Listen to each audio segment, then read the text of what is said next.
hungry world. There is a massive scope to develop a number of highly profitable companion industries levering off its agricultural base. Here are some numbers that highlight New Zealand's opportunity. The current global population is 6.7 billion people. 60% of humanity live in Asia-Pacific region. Over the next 40 years, the global population will increase over 10 billion people. New Zealand currently produces enough food to feed over 1% of the world's population, or 4% of the developed world.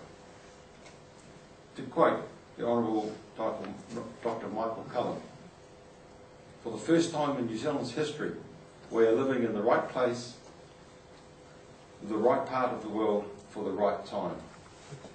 Let's look at how public policy could assist in developing New Zealand's economy. I'll quote, "It's research stupid. New Zealand research and development sector is fractured with the Crown Research Institutes vying increasingly with universities and other providers for a small pool of cash. Add to this mix research monies collected by industry good levies, and you have a sector that needs tidying up. The research sector needs an overhaul, whereby the CRIs are blended into universities as centres of excellence. Lincoln and Ag Research went down that track. While that fell over, Federated Farmers thought this was a good start in seeking a comprehensive solution. The debate needs to be had. New Zealand needs to play to its primary produce-focused economy, but only a handful of exporters in dairy, meat and fibre, while the backbone there's been a limited leverage to thousands of products and industries that support agriculture. The world's biggest businesses, for example, the seeds and genomics from such as Monsanto, animal remedies from Switzerland, finance such as Rabobank, machinery such as delivered from Sweden. Fonterra is to New Zealand what Nokia can be to Finland.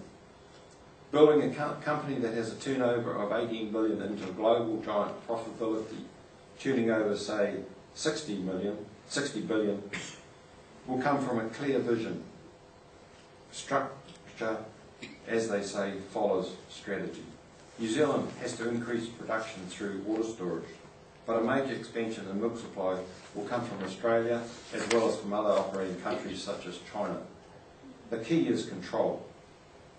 The current capital structure review is likely to leave New Zealanders in control of Fonterra foot. The question being, what next?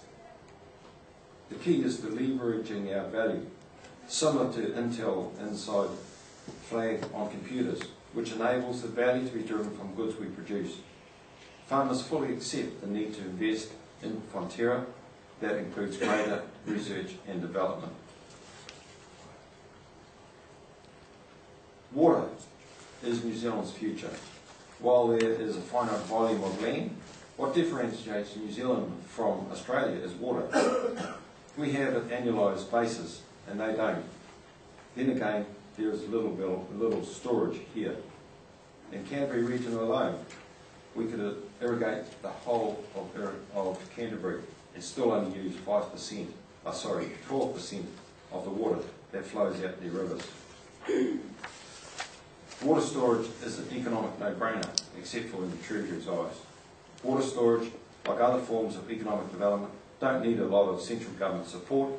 They just need a little bit more than the current 700,000 a year.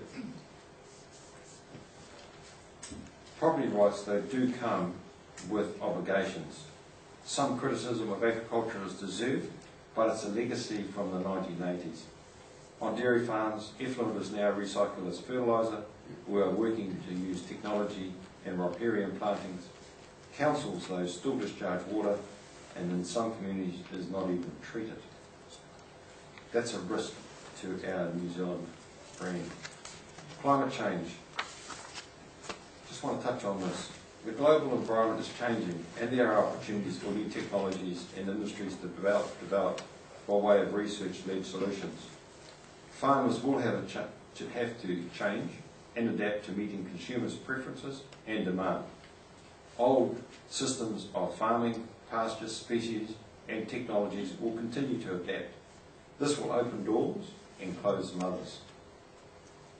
Yet we are hopefully able to engage in what is needed to invest heavily in research, science and technology.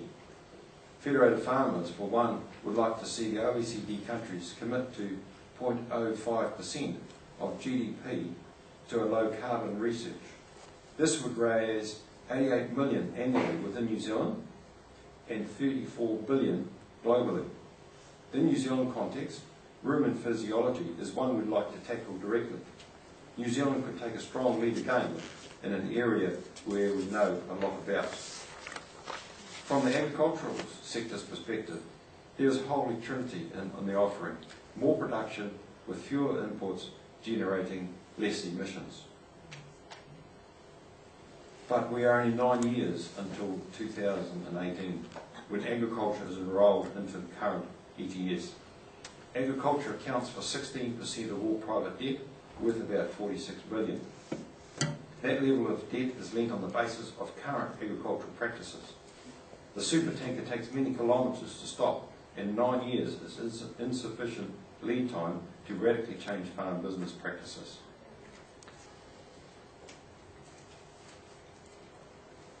Fixing the RMA compensation anomalies.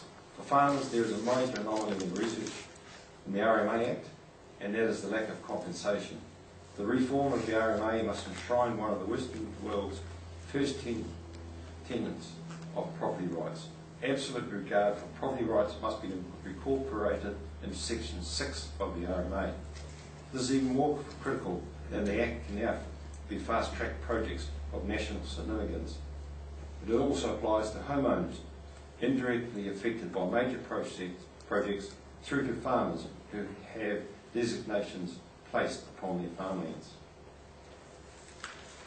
I've got time constraints on me, so I'll flick over a few more of those. I'll just come through to a summary. We need better research. We need to play to our strengths. We need to allow Fonterra to be developed into the New Zealand's Nokia. Water storage is a no-brainer. Allow agriculture climate to adjust to climate change. We have to fix the RMA property rights and compensation analogies, and we have to inform local government funding. To our mind, governments ought not to be judged on the volume of legislation that passes, but the quality of legislation. We have to reduce the volume of legislation that's passed. I really hope today that this is the start of engagement from Federated Farmers. As Federated Farmers seeks to work with all political parties, I thank you for this opportunity.